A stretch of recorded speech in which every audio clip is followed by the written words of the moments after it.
Hello everyone, कैसे हैं आप सब लोग। आज जो हमारा चैप्टर है वो second chapter theory of consumer behaviour. NCERT 12th class की माइक्रो इकोनॉमिक्स चल रही है, सीरीज चल रही है। थ्योरी ऑफ कंज्यूमर बिहेवियर के अंदर दो चैप्टर हैं, दो ब्रॉड टॉपिक हैं। टॉपिक से एक है यूटिलिटी, दूसरा है डिमांड। आज के लेक्चर में हम डिमांड एनालिसिस पढ़ेंगे, डिमांड से रिलेटेड कंसेप्ट्स पढ़ेंगे। कल हम यूटिलिटी को देखेंगे, ठीक है। तो स्टार्ट करते हैं डिमांड चैप्टर से। कल इंट्रोडक्शन किया था हमने, मैं उम्मीद कर रही हूँ आपको समझ में आया होगा। अगर कोई भी डाउट है you can share, you can ask in the comment box. So let's start with the demand. Demand होता क्या है? वो डिमांड नहीं जो घर पे आपने डिमांड किया मम्मी से मैगी चाहिए और मैगी मिल गई, नहीं। Demand specially in terms of economics, in the subject of economics, demand मतलब तीन कंडीशंस होनी चाहिए। व्हेन कंज्यूमर, डिमांड कंसेप्ट किसके पर्सपेक्टिव से है? कंज्यूमर। पूरे इकोनॉमिक्स में दो पार्टी चलेगी, एक है आपका सेलर यानी दुकानदार, दूसरा आपका कंज्यूमर यानी आपका बायर, ठीक है। तो दो पार्टी के बीच में डिमांड एंड सप्लाई। तो डिमांड किस पार्टी की तरफ से है? कंज्यूमर की तरफ से, ठीक है। डिमांड के लिए कंज्यूमर का तीन फैक्टर्स होना जरूरी है। सबसे पहले नीड्स या फिर वांट्स कह लो, उसकी वांट होनी चाहिए। दूसरा the eligibility, the ability to pay, मतलब उसकी इनकम होनी चाहिए। Third condition is very important also, willingness to pay. It happens in our life sometimes, you know, most of the time, specially student life में। When you want to have a pizza, you have money to buy pizza, but suddenly you change your mind and go to the street and have a street food, है ना, to save your money, क्योंकि आप student life जी रहे हो। तो ऐसा इसीलिए willingness to पे भी होना चाहिए कि आप विलिंगली पे करो, then only supplier will supply you the product और the service, right. So this concept is known as demand. So in this lecture we will understand individual demand, market demand क्या होती है, factors, law of demand, factors which affect और influence the demand of an individual you know product और the services. Exceptions are also there which will be dealt in this session. Law of demand तो मैंने बताया, मांग जो है उसका curve भी होता है, डिमांड कर्व क्या होता है, कैसे वो जनरेट होता है। So these are the things which will be dealt in this lecture. So demand मैंने आपको बता दिया, it refers to understand consumer spending behaviour. अच्छा, why we need to analyse the demand factor? देखो ये इन्फ्लेशन से भी इंपॉर्टेंट है कि भाई इन्फ्लेशन अगर समझना होगा ना तब समझ पाओगे जब आज आप डिमांड को समझ पाओगे। डिमांड क्यों एनालाइज करना है?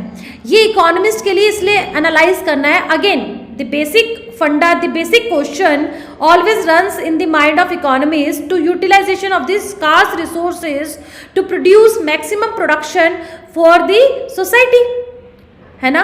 सोसाइटी की अनलिमिटेड वांट्स को पूरा करना है। For that matter economist require the data, very important data belongs to this demand, कि भाई कस्टमर क्या चाहता है, व्हाट आर द डिमांड्स, क्या प्रोडक्ट का डिमांड है, क्योंकि उसी प्रोडक्ट का वो प्रोडक्शन करेगा, क्योंकि हर एक रॉ मटेरियल के ऑल्टरनेटिव यूजेस है। तो वो उस वस्तु का उत्पादन, उस रिसोर्सेज का उस प्रोडक्ट के दूसरे प्रोडक्ट के प्रोडक्शन में क्यों यूज करे जिसकी डिमांड ही नहीं है मार्केट में, है ना। For that perspective economist, government is required to know the demand, the behaviour of consumer, ठीक है। तो ये आपका डिमांड आपका कंसेप्ट हो गया। इंडिविजुअल डिमांड यानी कि एक सिंगल कोई सेल बायर है which is demanding of a product, ठीक है। यहाँ पे लिखा है individual demand for a commodity refers to the quantity of the commodity. अच्छा, बार बार ना यहाँ पे इकोनॉमिक्स में प्रोडक्ट की जगह कमोडिटी यूज होगा, ठीक है, डोंट गेट कंफ्यूज। प्रोडक्ट होता है जब हम आउटसाइड एक्स्ट्रा के लिए यूज करते हैं, जब इनसाइड हम यूज करते हैं, जैसे जो खाने पीने की चीज़ें हैं, गेहूं है। आप देखोगे इकोनॉमिक्स की कंसेप्ट ना स्टार्ट ही वहीं से होता है, चावल और गेहूं से, तो इसीलिए कमोडिटी एक टर्म रख दिया गया। तो commodity that an individual buyer is willing to buy at a given price during a given period of time. तीन चीज़ें जरूर इंपॉर्टेंट है। प्राइस, इसके अंदर क्या, हर इकोनॉमिक्स के हर कंसेप्ट में time factor is very important, ठीक है। मार्केट डिमांड क्या है? जब total demand, when demand is in the market from all the consumers in a particular region, geographical region, जब टोटल लोग डिमांड कर रहे हैं of a commodity that is a market demand, ठीक है, उसकी मार्केट डिमांड कितनी है। वस्तु की मांग या फिर फैक्टर्स अफेक्ट डिमांड, जब आप कुछ खरीदने जाते हैं यानी कि कस्टमर का जो बिहेवियर है is depend upon the various factors which influence the customers to buy the product. Price of the commodity, सबसे पहले कोई दुकानदार के पास आप गए, आपको कुछ चीज खरीदनी है, सपोज एक पेन मार्कर खरीदना है, तो सबसे पहले माइंड में क्या आएगा, क्या पूछोगे, इसका प्राइस क्या है। अगर आपको उसका प्राइस ज़्यादा लग रहा है, क्यों, क्योंकि अगर आप पहले चेक करोगे प्राइस क्या है, दूसरा चेक करोगे आपकी इनकम, आपकी पॉकेट मनी अलाउ कर रही है कि नहीं, then you will find its alternative. इसके और ऑल्टरनेटिव क्या क्या है, यानी प्राइस ऑफ रिलेटेड गुड्स, इससे मिलते जुलते प्रोडक्ट्स के क्या प्राइस है, अगर वो सस्ते हैं then definitely your demand will shift to the cheaper one, ठीक है। इनकम ऑफ बायर्स हुआ, taste and preference, if you have the preference of this marker only, doesn't matter the price of this marker कितना भी रहे, you will definitely buy, you will go for this product only, आप देखेंगे नहीं दूसरा। तो ये सारे फैक्टर्स हैं, but when we are calculating the data we developed law of demand. So as per the law of demand which is developed by economist, law of demand में कहा जाता है कि price factor of that commodity will be fluent, वो ही रहेगा, बाकी other factors will remain constant, ठीक है। बिहेवियर में चेंजेस देखना है, जैसे कि एक दुकानदार ने, जैसे मैं ये सेलर हूँ, मैं ये प्रोडक्ट को बेच रही हूँ पिछले 6 महीने से, लेकिन मुझे टाइम टू टाइम एनालाइज करना है changes in the consumer behaviours. अगर मेरा कस्टमर लगातार इसको खरीद रहा है, फ्यूचर में हो सकता है कि वो इस प्रोडक्ट को ना खरीदे, दूसरे खरीदे, तो मैं कैसे पता लगा पाऊंगी, I have to analyse, I have to conduct the सर्वे।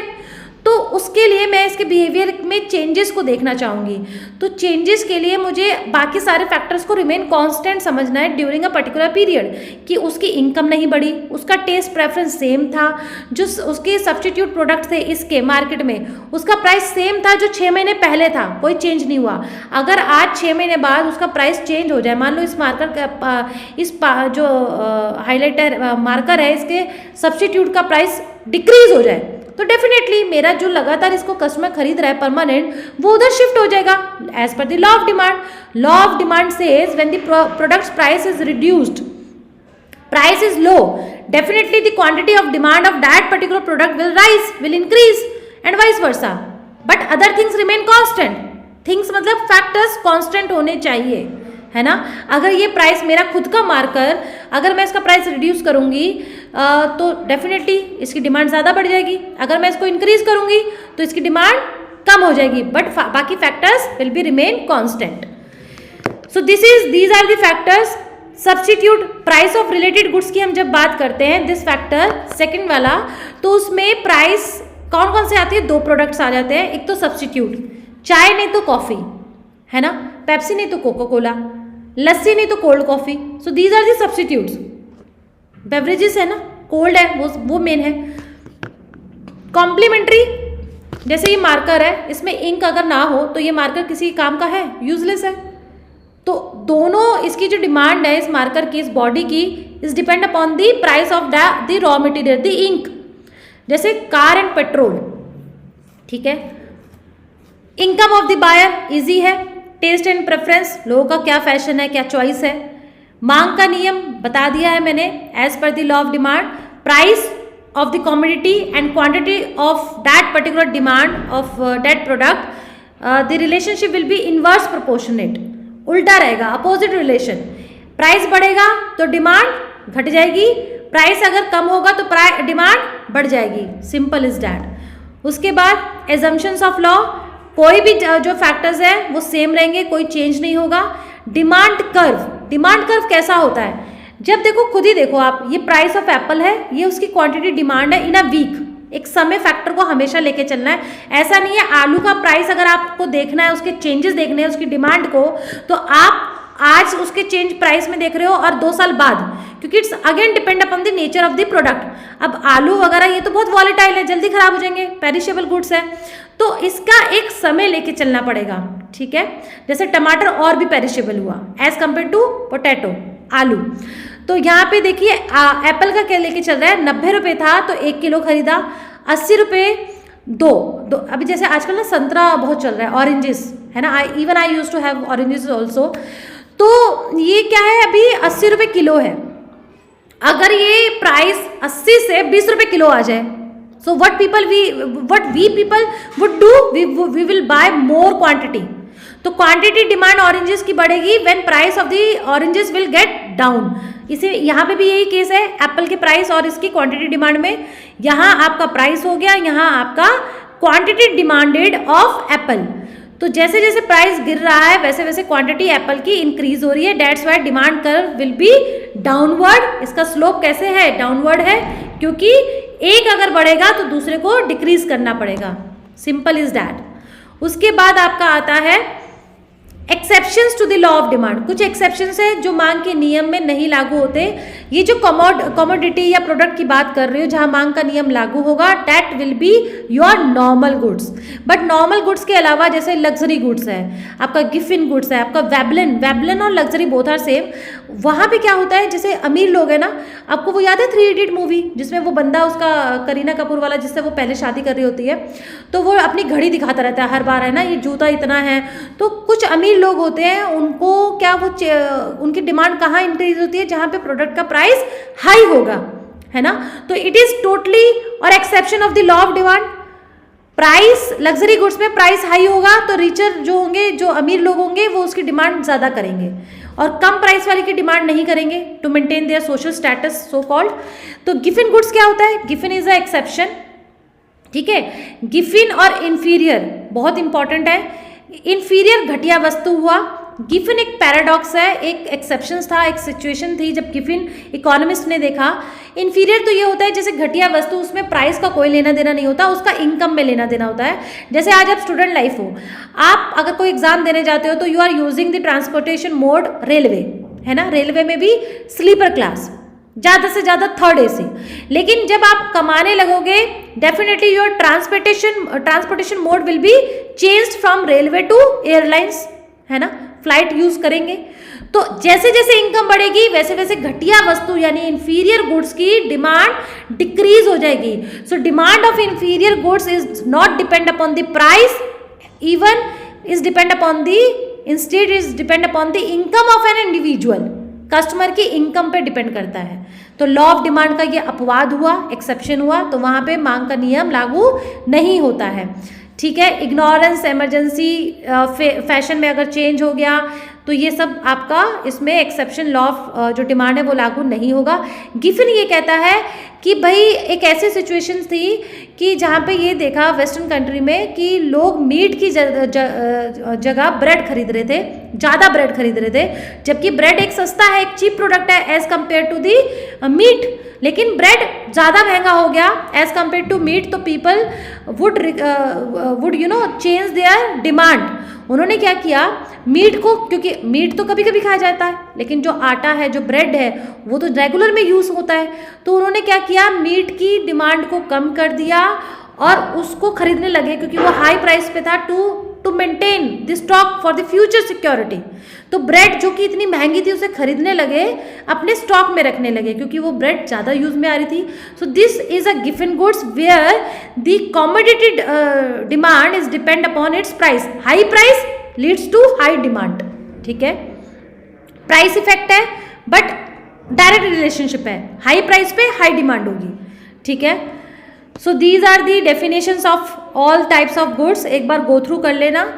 यहाँ पे आता है डिमांड कर्व। डिमांड कर्व में बेसिकली 2 चीज़ होती है, एक होता है आपका डिमांड कर्व, एक होता है आपका shift in demand curve, movement और शिफ्ट। मूवमेंट क्या होता है कि जब मान लीजिए आप, मूवमेंट यानी लॉ ऑफ डिमांड, अगर आपका प्राइस नीचे जाएगा, सिर्फ प्राइस फैक्टर डोमिनेंट है तो आपकी डिमांड खिसक कर आगे बढ़ गई, Q से Q1 हो गई। प्राइस इंक्रीज हुआ तो डिमांड आपकी डिक्रीज हो गई, पीछे की तरफ चली गई, है ना, और ये आगे की तरफ हो गई। एक्सपेंड एंड कॉन्ट्रैक्शन, ये एक्सपेंशन है, ये सिकुड़ना, पीछे कॉन्ट्रैक्शन है। सो दिस इज मूवमेंट। शिफ्ट क्या होता है, प्राइस को छोड़ के other factors of the demand, जैसे टेस्ट एंड प्रेफरेंस है, उसकी वजह से प्राइस में कोई चेंजेस नहीं हुआ but still you are increasing और decreasing your demand due to other factors, prevalent of other factors of demand that is known as shift in the demand curve. अगर Q से Q1 हुआ तो ये इंक्रीज हो गया, शिफ्ट हो गया ना, डिमांड कर्व ऊपर खिसक गया, नीचे की ओर नीचे खिसक गया, यानी कि डिक्रीज हो गया आपका डिमांड। ठीक है, नेक्स्ट आपका आता है elasticity of demand. See, elasticity of demand is again a very important. अगर आप यूपीएससी के अलावा सर्टेन अदर एग्जाम्स को कंसिडर कर रहे हैं, जैसे कि मान लीजिए आपका नबार्ड का एग्जाम है ना, या पीसीएस एग्जाम है, यूपी पीसीएस में भी इवन इलास्टिसिटी ऑफ डिमांड पे बहुत क्वेश्चंस पूछे जाते हैं, प्राइस इलास्टिसिटी पे, इनकम इलास्टिसिटी पे, तो वहाँ पे भी ये आपके लिए फ्रूटफुल रहेगा। तो ये टॉपिक जो है बहुत छोटा सा रहेगा इसके बाद का। ठीक है, इसको हम एक काम करेंगे, जब हम यूटिलिटी स्टार्ट करेंगे वहाँ से हम इसको ले सकते हैं। ठीक है, वहाँ से हम इसको स्टार्ट करेंगे इलास्टिसिटी ऑफ डिमांड को। तो आज की क्लास हम यहीं तक रखते हैं। आई होप आपको समझ में आया होगा।